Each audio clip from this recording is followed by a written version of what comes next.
E eu quero falar aqui, principalmente da nossa gloriosa Marília, no interior de São Paulo. A gente vai estar tendo uma conversa muito em breve aqui no nosso programa com o prefeito de Marília, porque realmente o Vinícius Camarinha, eleito recentemente, viralizou nas redes sociais, cortando vários fios, desativando os radares. A gente vai trazer já essa discussão. Inclusive, as imagens não me deixam mentir, muito pelo contrário, só validam o que está acontecendo. Ele botando um colete ali com aquela cor fosforescente. Vou só pedir aqui brevemente para a minha diretora liberar o ponto, enquanto a gente só começa a organizar aqui a próxima conversa, que vai ser importante para a gente entender essa medida polêmica, mas está dando o que falar. Você acompanhou aí, Pepe? Você viu? O que você achou? Primeiras impressões. Marinho, é um pouco interessante, assim, as primeiras impressões minhas não foram boas, né? Até porque quando você vê essa matéria de forma isolada, você acha que é uma questão populista, né? O prefeito está querendo fazer política em torno de algo que é impopular, que são os radares, que são as multas, né, que as pessoas tomam na cidade por conta desses radares colocados, né, de forma abusiva em vários pontos, né? Mas pela matéria e pelo teor em si, ao que eu pude checar, não é? Ele fez isso naqueles radares que foram instalados sem estudo técnico.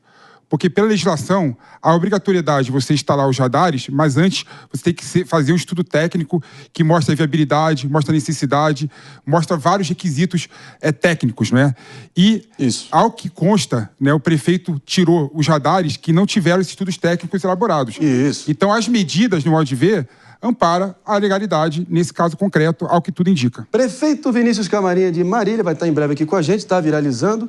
E é isso muito bem que o PP colocou aqui de novo, né? Ele dizendo que, inclusive, ele está cumprindo o que ele prometeu, que já é raro para alguns políticos nesse país, dizendo que ele ia enfrentar de peito aberto a indústria da multa, realmente desmobilizar todos esses radares ali que, de acordo com ele, de acordo com vários relatos, instalados às pressas, sem muito estudo, e inclusive por uma empresa com sérias acusações de corrupção em contratos anteriores em outras cidades ali perto.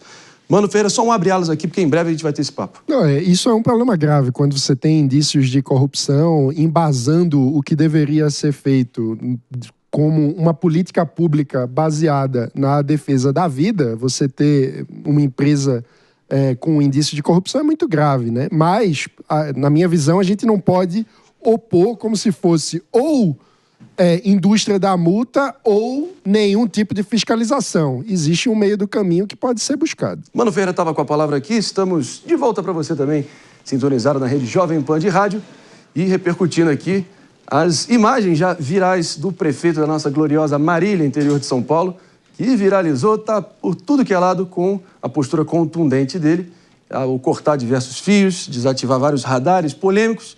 E ninguém melhor que o próprio, que está aqui ao vivaço aqui com a gente, nos prestigiando no Morning Show. Prefeito Vinícius Camarinha de Marília. Beleza, querido? Obrigado pela presença. Obrigado, Marinho. Eu vim devagarzinho para não tomar multa, viu? A capital tá... é bom. A capital tá cheio cara. de radar aí, viu? Mas é um prazer estar com vocês Todo aqui. nosso. Muito obrigado. Sinceridade, eu não acredito no radar como um instrumento de educação de trânsito. Boa. E eu fiquei convencido disso ouvindo a população nas eleições. Eu vi muito cabeleireiro, motorista de aplicativo, agricultor, gente simples que foi multado por estar distraído. Perfeito. E não por estar em alta velocidade. Isso impôs um sofrimento financeiro ao povo, com mais de 80 mil pessoas multadas que perdeu habilitação, consequentemente o veículo. Eu falei, isso não é justo. Isso está punindo o povo, a gente não aguenta mais o Estado enfiando a mão na carteira nossa. Sim, ninguém suporta mais. E eu tomei a decisão, eu falei, olha, se eu for eleito eu vou tomar essa decisão. E aí depois tive números graves aí que foram de indícios de outras coisas que foi mal instalado, sem nenhum estudo. Aí a gente tomou essa decisão e eu não esperava que isso fosse tomar tanta repercussão como tomou essa medida agora. Mas o fato é que tomou. Inclusive, em nome da precisão, vamos ouvir aqui o áudio também do vídeo do prefeito nessa cruzada dele contra os radares irregulares e desnecessários em Marília. Vamos ouvi-lo. A partir de hoje não vai multar mais o trabalhador, não. Emocionado porque foram centenas de trabalhadores, trabalhadoras que perderam seus veículos, pessoas de boa fé, pessoas que estavam distraídas por conta de uma imposição do governo estabelecer esses radares sem dialogar com a sociedade, com o único objetivo de estabelecer a indústria da multa, apenas para arrecadar. E eu, enquanto prefeito, além de melhorar a vida das pessoas, eu não vou permitir que a população seja sacrificada. Portanto, esse ato aqui é simbólico. A gente já fez a suspensão hoje, pela manhã no Diário Oficial, e eu peço encarecidamente a população e tenha bom senso com o limite de velocidade na nossa cidade. Meus amigos, o prefeito acho que está na tua linha, né? Acho que a grande acusação aqui, já acionando a bancada, é que, do jeito que estava posto, basicamente era uma espécie de caça-níquel institucionalizado, né? O número de mortes por acidente, ele basicamente estável pré-radar e pós-radar, e o número de multas explodindo, né? A conta não fecha. Eu tenho uma pergunta, rapidamente. Eu vi que você falou ali na matéria que falava sobre que você vai contar com o bom senso da população para o controle da velocidade. Nesse sentido, eu queria entender de vocês qual é a alternativa que você apresenta aos radares como equipamento de contenção da velocidade, de controle no trânsito. Você tem alguma alternativa para isso, institucionalizada, que de fato tenha uma tecnologia atrelada à questão do controle da velocidade e do respeito às normas do trânsito? Sim, é interessante que a gente foi auferir alguns dados.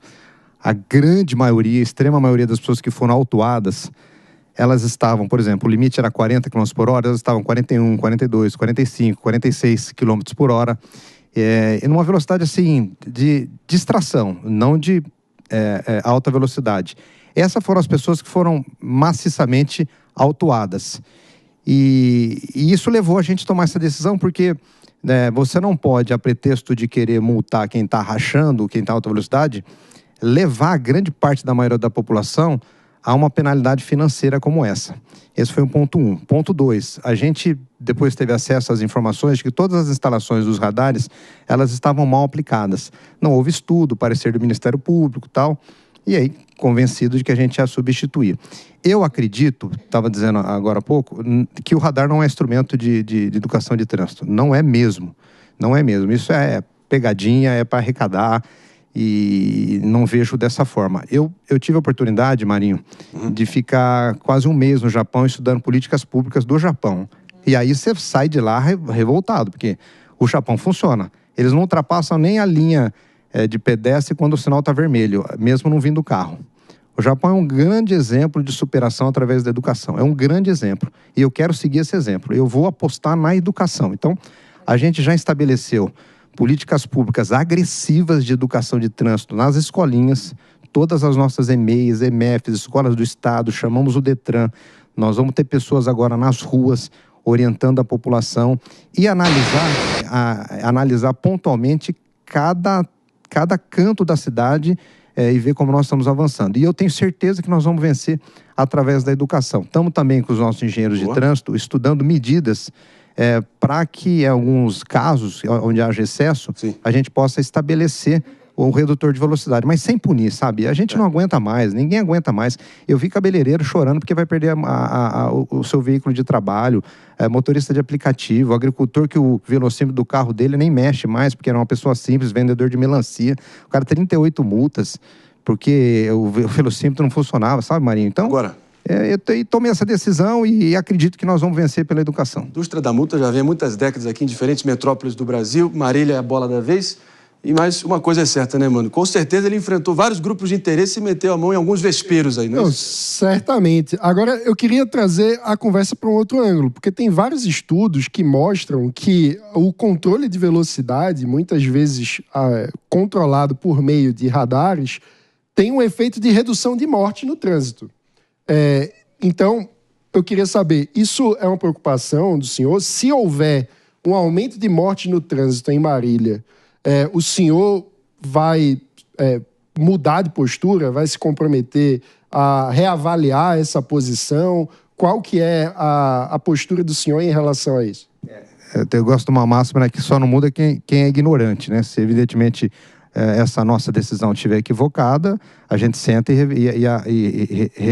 revistaremos todas. Mas vou te dar um dado. Todas as estatísticas que nós temos antes do radar, pós-radar, porque o governo passado ficou um ano com o radar praticamente na cidade, né?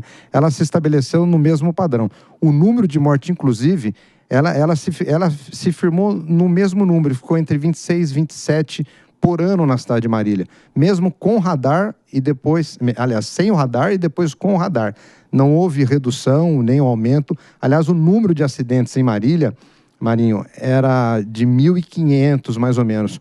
Pós-radar, caiu para 1.350, oscilou em menos de 10%. Então, nada significativo. Você se refere em a relação- acidentes. Acidentes. Não necessariamente dando a morte. Morte se manteve a mesma. Exatamente. A morte manteve a mesma. 2022, antes dos radares, 25 tragédias no trânsito em Marília. Em 2023, já com os radares, no caso foram 32 mortes. Em 2024, 27 mortes. Do outro lado, 80 mil multas. 80 mil. Você entende? Então a conta não fecha. E é isso que eu sobrepesei na minha decisão. Você não pode arrastar a população para um sacrifício financeiro como esse para punir um pequeno número de pessoas que estão em excesso de velocidade. E é esse pequeno número Sim. que a gente vai estudar como a gente vai pegá-lo. Prefeito Vinícius Camarinha, inclusive eu estava numa dúvida que a gente ficou cochichando. E aquele sujeito que você enfrentou, pelo que a gente apurou, e agora você vai tirar limpo aqui. O candidato mais rico da eleição em todos os mais de 5 mil... Mais rico que o Paulo Marçal. Pois é, a gente tava aqui se Paulo Marçal perguntando. Paulo Marçal é sarjeta do lado dele. Quem é esse cara? O que aconteceu com esse cara? Ele teve 3 mil votos. Algo aconteceu. O cara fazia carreata de Ferrari, helicóptero. Dinheiro não conta carisma, né? Esse aí passava batido nos isso radares. É bobagem, né? Isso é bobagem. Tem inquéritos, algumas coisas sob investigação lá na cidade. Logo vi. Logo E vi. bola pra frente, né? Mas foi hilário, realmente foi interessante, chamou atenção os meus colegas, aí o pessoal, pô, você vai enfrentar a parada, aí o cara é bilionário e tal. Eu falei, mas eu não tô concorrendo pra ver quem é mais rico, né? A questão é quem tem a melhor proposta, né? Daí... Marília mora no meu coração porque Obrigado, Marília. o jogo que eu vi entre Botafogo e Marília, o MAC, não é o MAC? Foi o jogo que garantiu o acesso do Botafogo da Série B de 2003 para a Série A de 2004. E eu estava lá, foi contra o Marília. E eu tenho uma memória afetiva com o Marília. Você por causa estava disso. lá nesse jogo? Porque a gente derrotou o Marília. Eu estava lá. Eu achei que você estava torcendo pro Marília. Eu sou um torcedor maníaco do Botafogo. Ai, de que futebol regata. legal, Marília, Como é que que tá o MAC, hein? Tá onde, hein? Tá na Série A3. A3? Tá na Série A3. Vamos melhorar isso aí. Tá na Série A3. A gente... Já foi potência do futebol Já foi do interior. potência, foi potência. A gente tá aí, eu tô fazendo lá, Marinho, um negócio muito legal. Cada campinho de futebol da cidade, eu vou pôr um professor para jogar bola pra molecada. Eu vou encontrar vou fazer um chamamento através de Tirar do e-mail. celular, né? Tirar do celular. É um absurdo. Esse é o maior, eu tô em casa conseguindo, eu tenho 2 filhos, é uma guerra diária, a gente tá conseguindo, a gente quer ajudar a população a fazer isso. Então, cada campinho de futebol lá da cidade, a gente vai contratar um professor de educação física para o meninado para jogar bola, atividade física e tal. É barato, a gente põe a meninada para fazer atividade e eu espero que isso sirva de um potencial também para a gente revelar bons jogadores. Tá aí o inimigo 001 dos radares caça-níqueis de Marília, prefeito Vinícius Camarinha, ao vivaço aqui no Morning Show. Obrigado demais pela presença, porta sempre aberta. Obrigada. Obrigado a vocês Boa todos, muito sorte obrigado. aqui. Beijo grande aí para a nossa Obrigado. gloriosa Marília.